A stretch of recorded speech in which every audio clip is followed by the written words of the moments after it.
Okay, so today we're going to talk about the difference between the Endless 90 and the NN 90.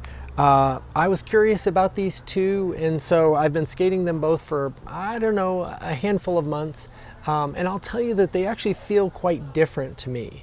So in this video, we're going to get into, well, if you're interested in rockered frames, which both of these are, neither one of them are flat, and you want to buy one or the other, is there a better choice? And I think there's not, from the sense that they're both very high quality products, but it depends an awful lot on your skating style. I think there is one that's better for a certain type of skating, like wizard skating, and another one that's better as an all-around skate. So in this video, we're going to look at not just my general impressions, but also get to something a little bit more practical, like that I was wondering about, like, is there a difference in weight? And there is. I'll show you that. We'll put them on a scale. Is there a difference in ride height? Because the Endless 90 can also fit bigger 3 wheels flat. And does that compromise ride height in any way?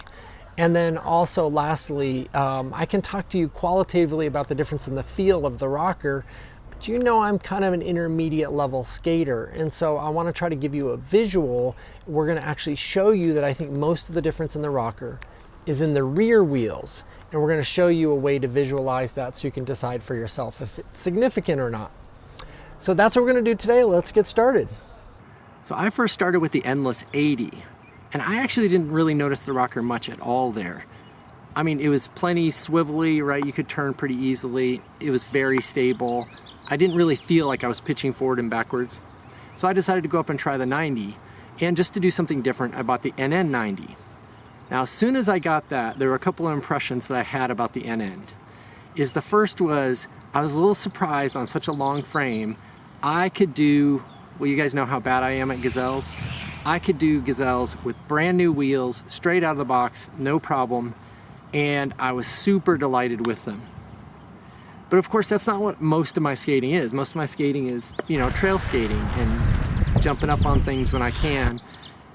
And that's where I wasn't quite so happy with the NN, which was they were a little bit twitchy.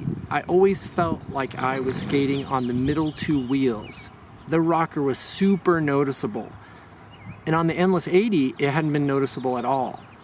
Matter of fact, I started to feel like frame pressure because I felt like I was standing on just the 2 center wheels. So I tried out the Endless 90 because I was wondering, was there a difference in rocker?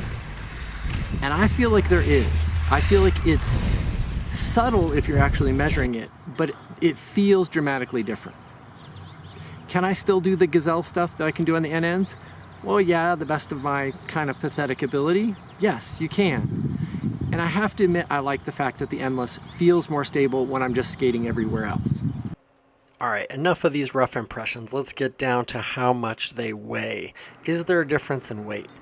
Well, we're going to compare them to a flat frame here. This is the Powerslide Vision, a very cheap frame, a little bit flexy, but you can see that it's incredibly light.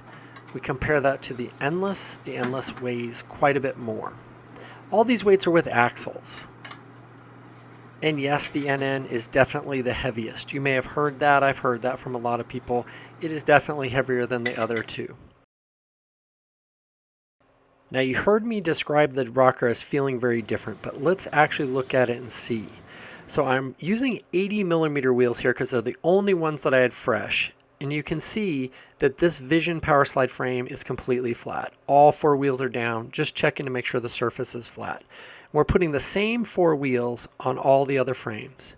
You can see the 2 middle wheels are down, and the rocker is very slight in the back and very slight in the front for the Endless.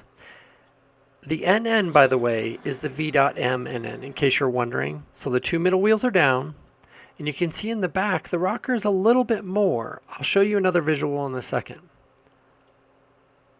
There you go. So there you can compare 2 middle wheels down. The top is the Endless, the bottom is the NN. There's definitely more room on the bottom of the NN. Now the front rocker, honestly, I don't see any difference. If you look at the top Endless and the bottom NN, they look exactly the same to me. Now I know you guys are going to want a better visual than that. So what we're going to do is we're going to slide 1 index card under each wheel. You see how the Endless, you're already getting a little bit of roll. The NN, you're not getting any roll with 1 index card. Now if we try 2 index cards, the same 2 index cards by the way, You can see it's really rolling the endless at this point, and the NN, it's not moving it at all.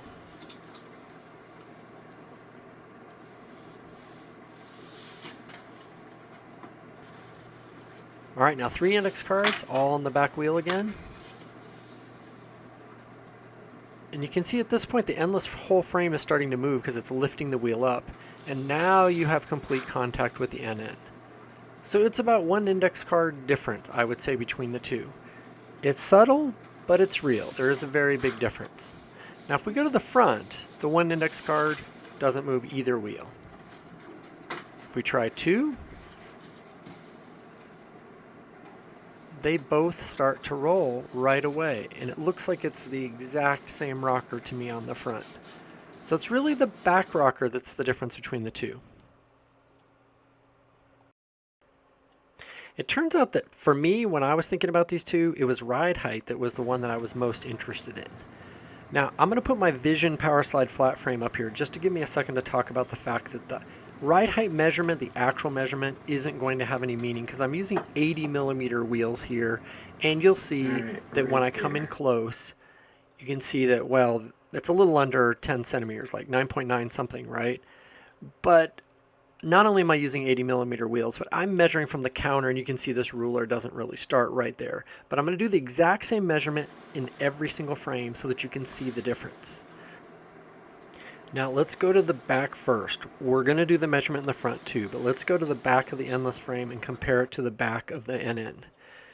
So if you look at these two, you can see that the endless is slightly actually shorter. And you can see that I'm not pressing down the back wheel. We're still on the front, the middle two wheels. The back wheels still have their tiny little difference in rocker, and the endless is actually slightly shorter. If we go to the front, it's the exact same thing, although much more subtle. And you see I'm not pressing the front wheels down. There's still a little bit of a gap with both, but even here the endless is slightly shorter. So no, that myth about is the endless taller because it can handle 2 different frame setups, it's absolutely not true. All right, so which frame am I keeping? Well, I'm keeping them both. Like I said at the beginning, we're pretty lucky to have these options. It's a subtle difference between the two. They're both fantastic. I just wanted to get my impressions out there in case it helps you if you're trying to decide between one or the other. Hopefully you find this helpful. So in summary, if you're just a skater that skates everywhere that likes a little bit more mobility, I would choose the endless. That's what I'm skating on most of the time. If you're a person who loves the wizard stuff, obviously I think NN is a little bit more swivelly, but I wouldn't use it for general skating quite as much, although you could. It's a subtle difference between the two, and you've seen a lot of amazing people on Instagram and YouTube do amazing things on both of them. So just hope you found this helpful. I hope you enjoyed my very first YouTube video. If you liked it, please subscribe and check me out on Instagram at Passive Aggressive Skater.